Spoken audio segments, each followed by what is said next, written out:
Tim the Tool Man Taylor. And you all know my assistant Al, this land is Boarland.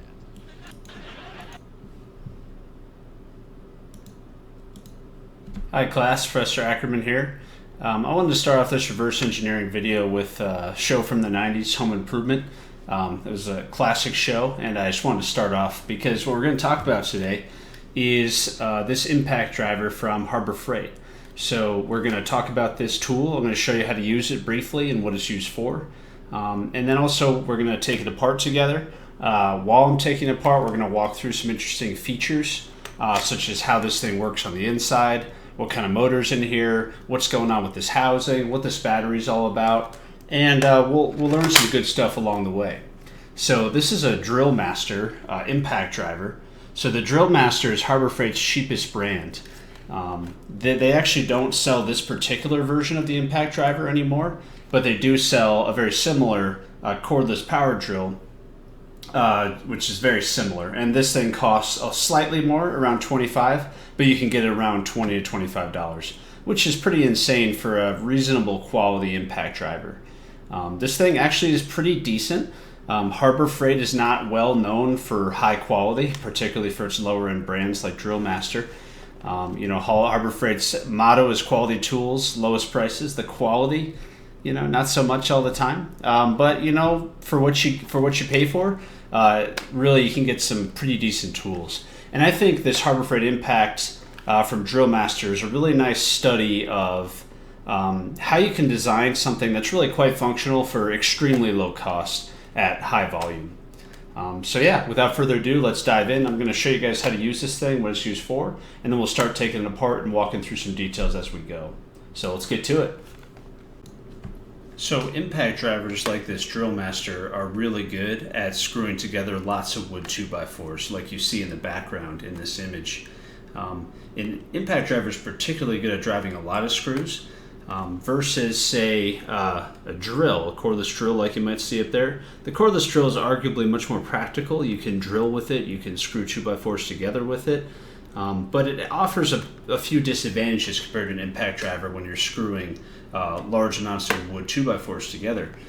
The impact, rather than just like a drill, a normal drill just relies on the motor torque going through the gearbox to go into the screw. So it's a direct drive system through the gearbox.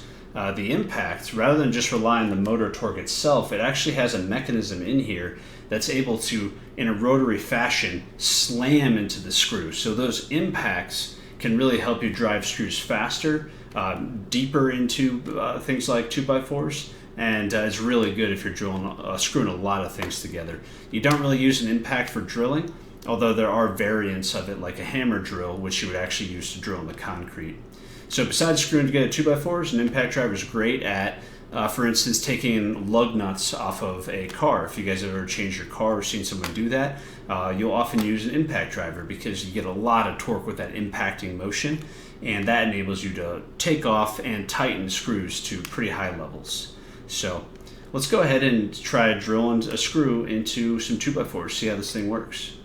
Let's go ahead and use the impact driver. I got some 2x4s here, and what we're going to do is just drill, screw this standard wood screw. It looks like just a typical galvanized kind of deck screw, and it looks like the length is good, so I think we're all set. I'm not going to drill a pilot hole here for our purposes. I'm just going to drill kind of far from the edge, and the wood is unlikely to split. A couple things real quick. I'm just going to use a standard Phillips head wood screw. Phillips head, not my favorite screw type. It does have some interesting features, like the inside of the Phillips is actually sloped such that if you try to over torque the screw with a drill bit, it actually will tend to cam out the bit or the tool, and it will pop out and over the Phillips head cross. And that is kind of a useful feature in some applications, like if you're using a standard drill.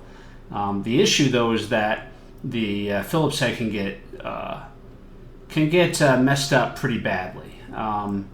So stripping Phillips head screws is not fun if you guys have ever experienced that. I really prefer square drive or hex drive or Torx. But a lot of things have Phillips head. It's best to avoid them if you can, but it's pretty common for wood applications. I'm going to go ahead and put it in this adapter. It's got a little magnetic piece for the Phillips head. Another cool thing about the adapter for impacts is it has this groove up here. Right? And that groove, let's see if you guys can see that. That groove is really nice because there's a ball detent. In other words, a spring-loaded ball bearing inside the coupling here. Go ahead, pull that out, put the bit in, the bit holder, and it's stuck. It's stuck in there because the ball detent bounced into that slot. That's really helpful because on impacts, you're getting a lot of vibration, that pounding on the screw, rotary. And it helps keep that bit in place. So another nice feature about this thing, this holder, is it has a sleeve that can go over the screw, so it can capture the screw. It just makes impacting screws a little bit easier. So let's go ahead and give this a shot. This is the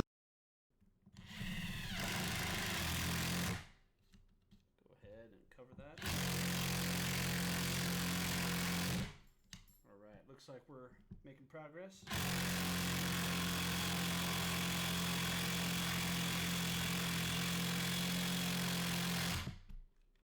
So, you know what? Harbor Freight Drill Master worked. We got our Phillips head screwed down in there. It's actually down and indented. It made a little bit of an impression. It's actually a little bit below the top of the wood, which is pretty hard to do with a standard drill. So even a Harbor Freight impact is able to get that extra bit of torque to really drive screws a little bit deeper. So, you know, although this thing's like 20-25 bucks, not bad for a Harbor Freight tool. And it's really cheap. I definitely prefer my nicer impact, which is I use a DeWalt with a lithium-ion battery. But for all intents and purposes, you know, this is decent. And it's a fraction of the cost of a higher quality tool like a DeWalt or a Makita or a Bosch or other more expensive, nicer brands. So just for differentiating between the Harbor Freight Drill Master and a nicer one like a DeWalt, I'm going to go ahead and drive one more screw just for comparison's sake. And let's see how this does.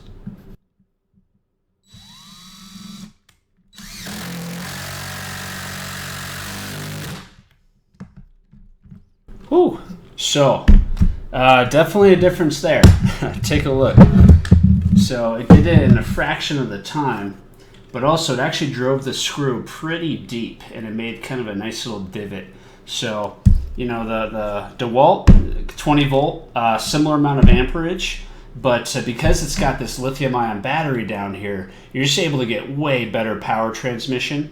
And the DeWalt, and really any battery with a lithium-ion battery, is going to perform a lot better than an iCAD battery. That's really the main difference between the two tools, among other things. But yeah, pretty powerful stuff. And anytime you're screwing anything into wood, you're going to want to use an impact. It's really awesome.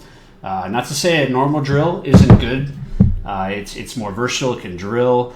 But screwing things in, screwing pieces of wood together, you really want to use an impact. It's just a fantastic tool. So there you go. Let's go ahead and start taking this thing apart and see what's on the inside, see what makes this thing tick.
Alright guys, now that we've got it mostly apart, there's still a few more things we can take apart, but let's just talk about what's going on here at a high level.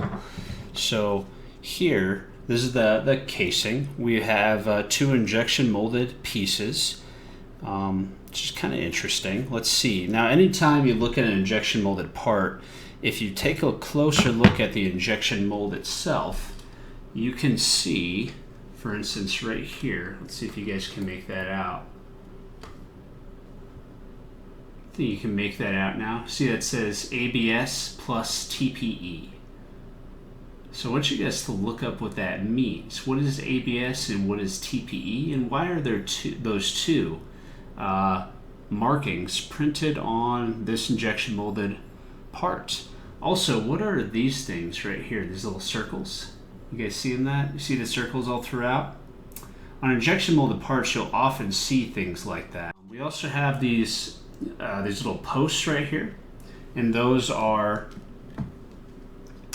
used as plastic threads for screws. So those holes are a little bit smaller than these screws, which enables them to screw in there. Plastic threads like this aren't great for nice consistent operation and repeated removing, so this really is not ideal for taking this tool apart over and over. This is just a solid hunk of plastic, and they have all these interesting geometries and ribbing, and even this vents down here that looks like it's probably for cooling when the motor's rotating. And all these other structures, they could help, for instance, keeping the switch in place, keeping the motor in place, and absorbing the load from the motor, because the motor, while delivering torque and force, it has to react against something. So it actually reacts against the housing, and these ribs can help stiffen up the housing and also keep things in place. So that's just kind of a cool injection molded part right there. And the mating part is very similar. It's essentially just the exact opposite, with really almost all the same pieces if you really look at them side by side. So that's the injection molded housing. So we were talking about how that says ABS plus TPE before. Just to give you guys a little bit of a hint of what's going on, if you actually feel the outside of the housing, this part feels different than this part right here. So this part feels a little bit more grippy. It almost feels like maybe a textured surface versus this part. So it looks like we've got multiple materials going on here. This seems like a different material than this one. Also of note, on the other side, you can kind of make out how there are little ribs on this piece going into this piece, so the outer piece going into the inner piece. It's kind of hard to tell. Let's see if a little bit of light, we could shine some light on the problem. And hopefully you can just barely make out, especially right here, you can see where one piece kind of digs into the other piece. So it does seem like there's some kind of overmolding going on the injection mold, where they will make one piece, say the outer casing, and then they will take that piece and injection mold another material on the outside to create more of a textured or grippy surface. So that's called overmolding in injection molding.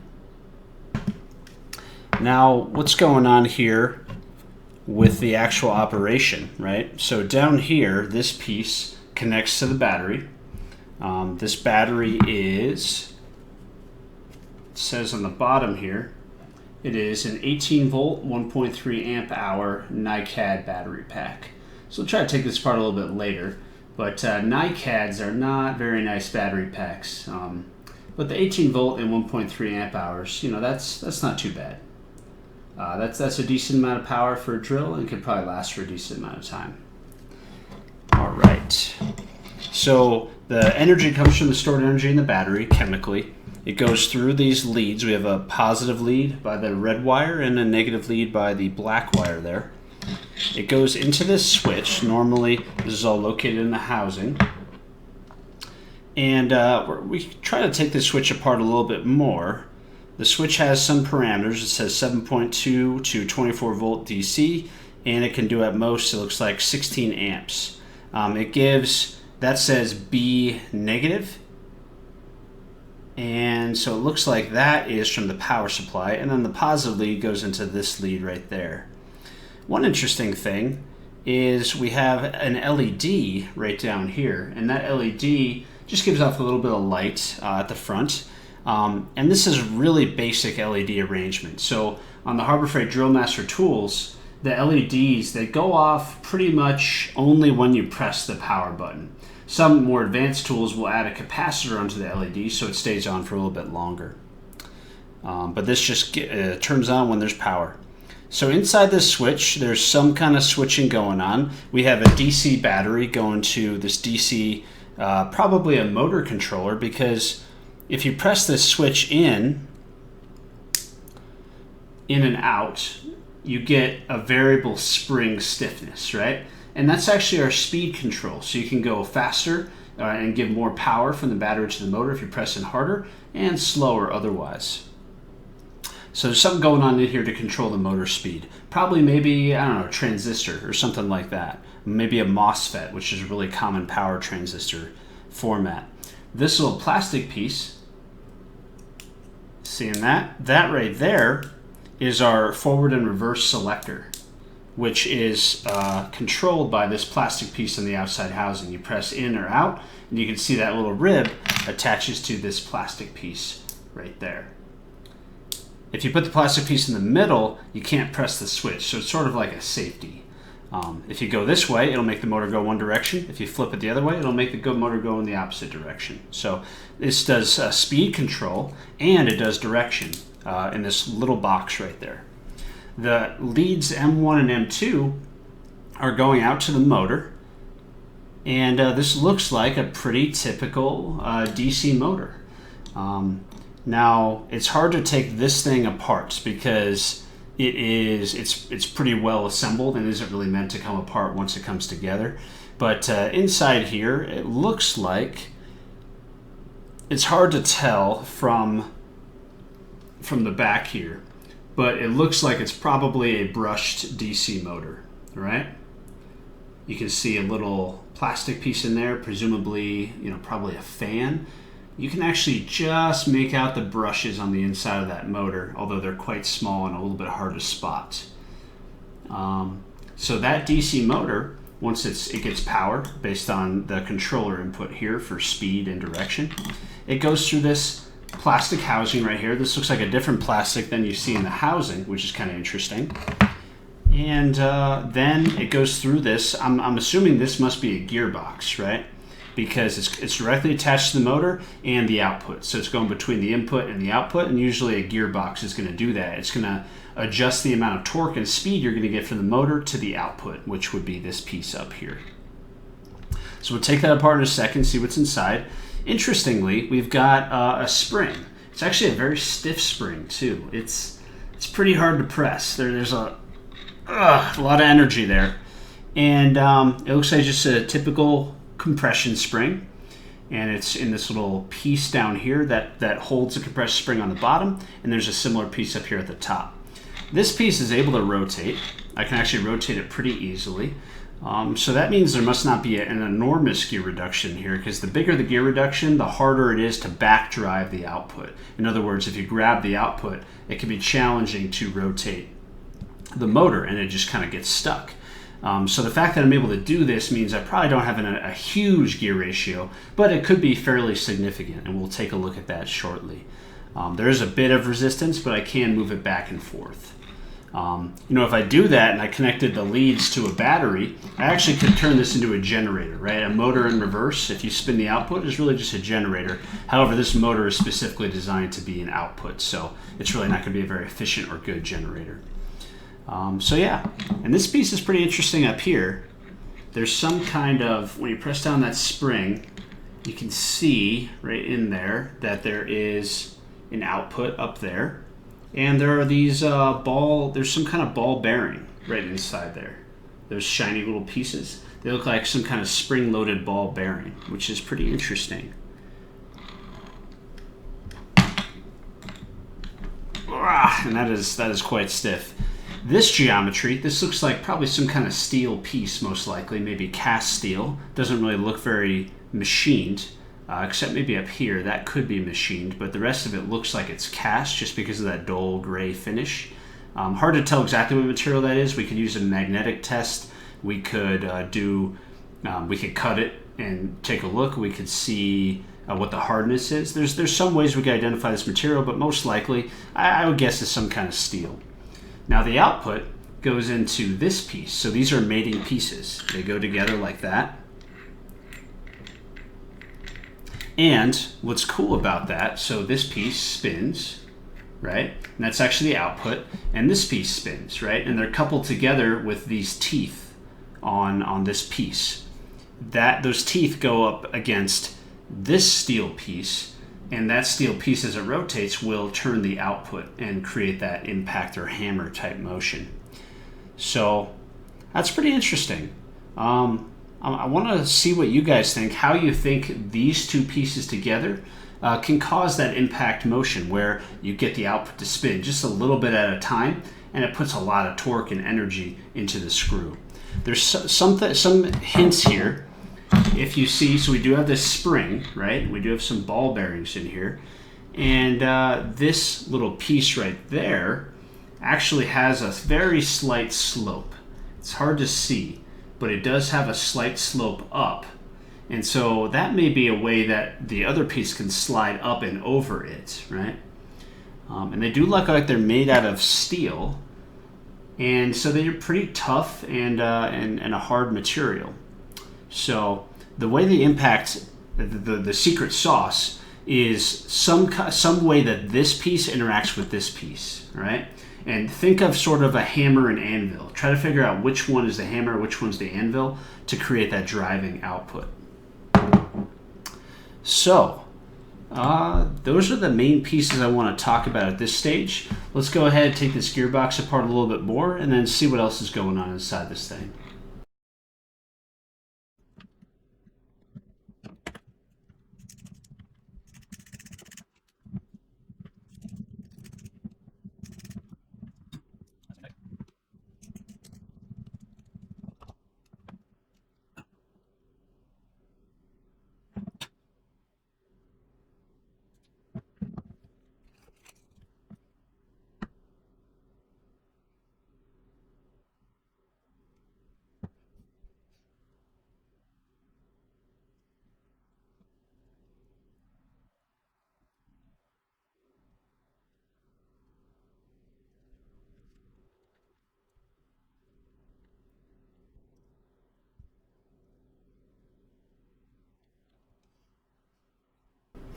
All right, so we went ahead and took the gearbox apart.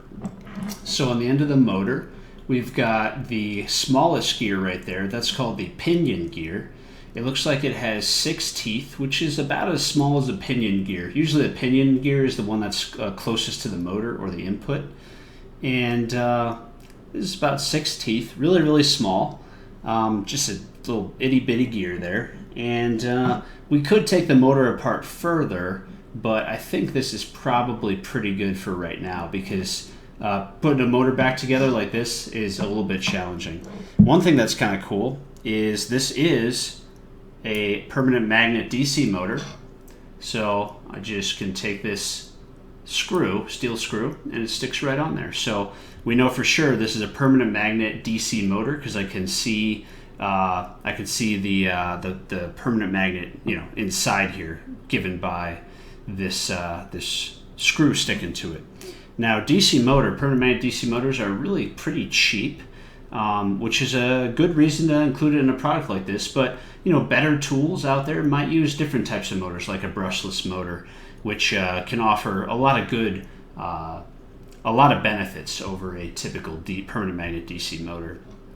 So this motor is designed to spin really, really fast, and it goes through this pinion gear to this gearbox. And what that gearbox does is it slows the output down substantially. So whenever you think of a gear system with a motor through a gearbox, you always have to think about power, right?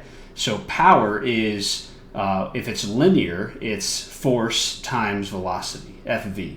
If it's rotary, it would be torque times velocity, rotary velocity, given in radians per second. So let's pretend that this gearbox is very efficient. So most gear sets, like this is called a planetary gear set, is usually around, let's say, 80 to 90% efficient.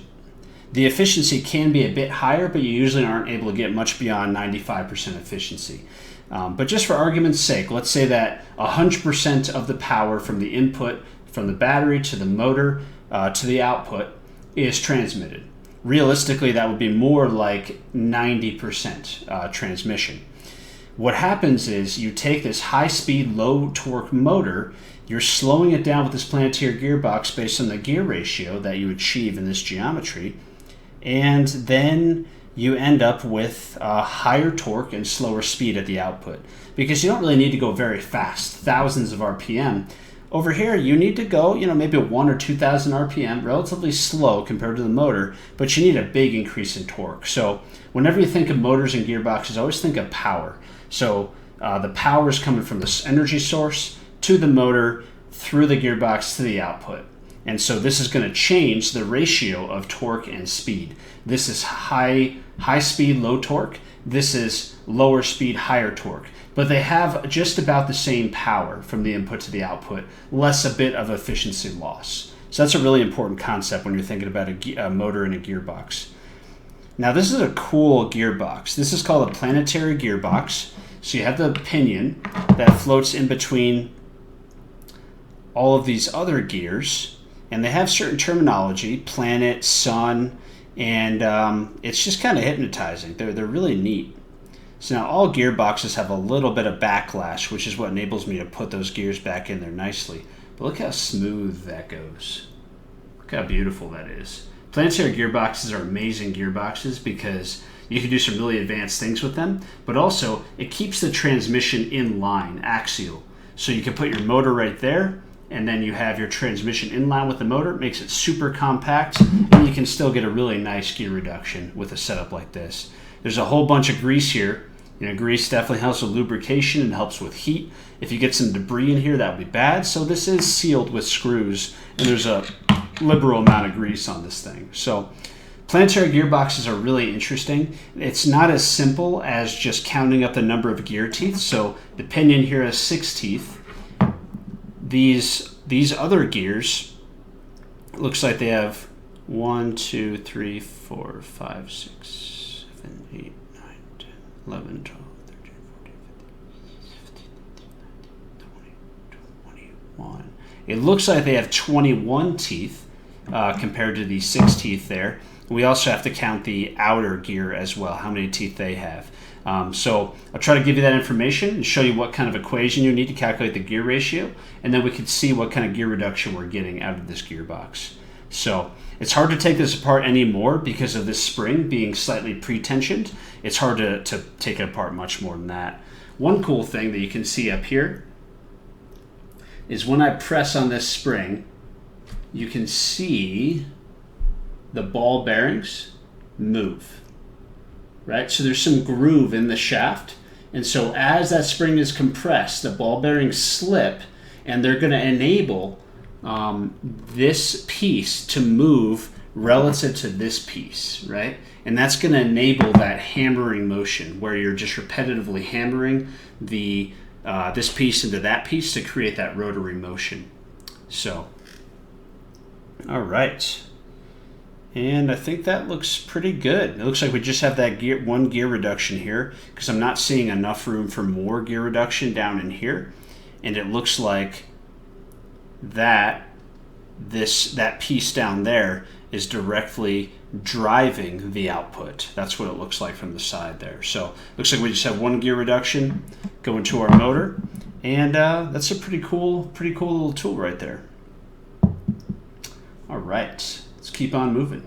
All right, guys, so I just took apart the battery, and although right here it does say NiCad battery must be recycled or disposed of properly, so there are some recycling services you can use. Let me see if I can zoom in there. There we go.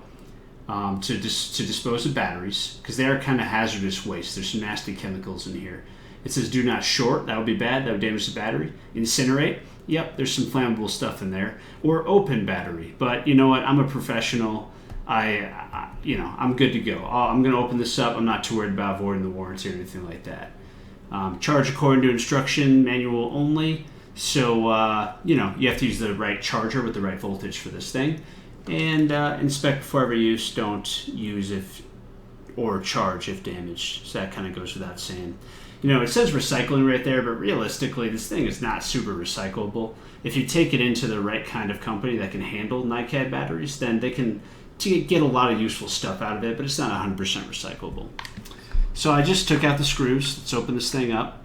One thing that's kind of cool is this spring-loaded plastic piece that helps snap it into place in the tool. And let's open that thing up. So we've got the spring right there for the spring-loaded part that snaps into place to get that nice click when you know the battery's engaged. We've got some kind of battery charger output circuit board down there. That's called a PCB or printed circuit board.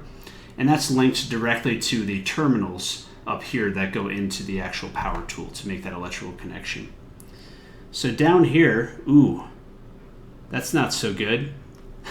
This tool has been taken apart before because that lead right there is just kind of hanging out and floating right above the battery. That's not great. It looks like electrical tape was put there to try to make that connection, but normally it's soldered on there just like that. But solder isn't always perfect, and it's can be kind of a weak joint and definitely a failure point for a lot of electronics. This piece right here looks like it just protects things from shorting out. Looks like just some kind of some insulating material. And this is what a typical battery looks like. You've got positive end here, negative end over there, and then you've got a whole bunch of battery cells all connected, right? So these strips connect a negative side to a positive side. And so there's a continuous circuit basically from really the positive lead all the way through this chain of connectors, through all these different battery cells, all the way down to the negative lead to complete that circuit. So it's very common for batteries to have a whole lot of smaller, lower voltage battery cells. You can manufacture them in volume, at scale, makes them cheaper, and then you just connect them in parallel or series to get the right voltage and the right amount of current, right? So it's super common for batteries. It keeps things nice and cheap. And there we go. So really it's just another, that says ABS on the bottom. So you guys recognize this as an injection molded part with some ribbing, an injection mold label, and pretty simple plastic.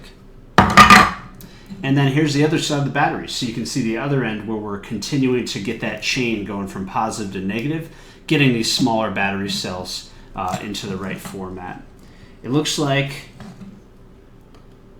each of these battery cells is 1300 milliamp hours, 1.2 volts. You guys can read that? Let's see if you can get there. There we go. 1300 milliamp hours, 1.2 volts. So the question is, if we have, let's see, 1, 2, 3, 4, 5, 6, 7, 8, 9, 10, 11, 12, 13, 14, 15 batteries. Okay, 15 batteries. How are we connecting these in order to get that 18 volts, right? So let's think about this. If each one's 1.2, 15 times 1.2, that'll probably get us pretty close to 18. And that 1300 milliamp hours, add all those up to get to, the battery did say it was 1.3 amp hours. So, combining them all together like that, it means that we can run this whole battery cell at 18 volts to power the motor, and 1.3 amp hours means we can run this thing for with 1.3 amps coming out at 18 volts for 1 hour. I'm going to try to see if we can crack the tool open so we can actually look at what's going on the inside. So here I'm milling out the side of the gearbox housing on my mill. So this is a little bit tricky because the fixturing is very sketchy, but I was able to get a nice view of the side, which you can see here in the high-speed video.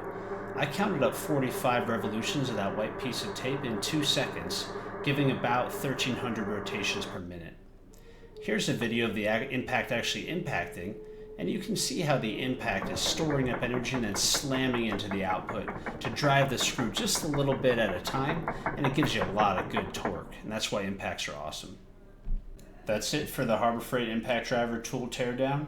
Hope you guys learned a lot. Take a look at that reverse engineering assignment, do a little bit of research and calculations, and I hope you guys learned a lot. See you next time.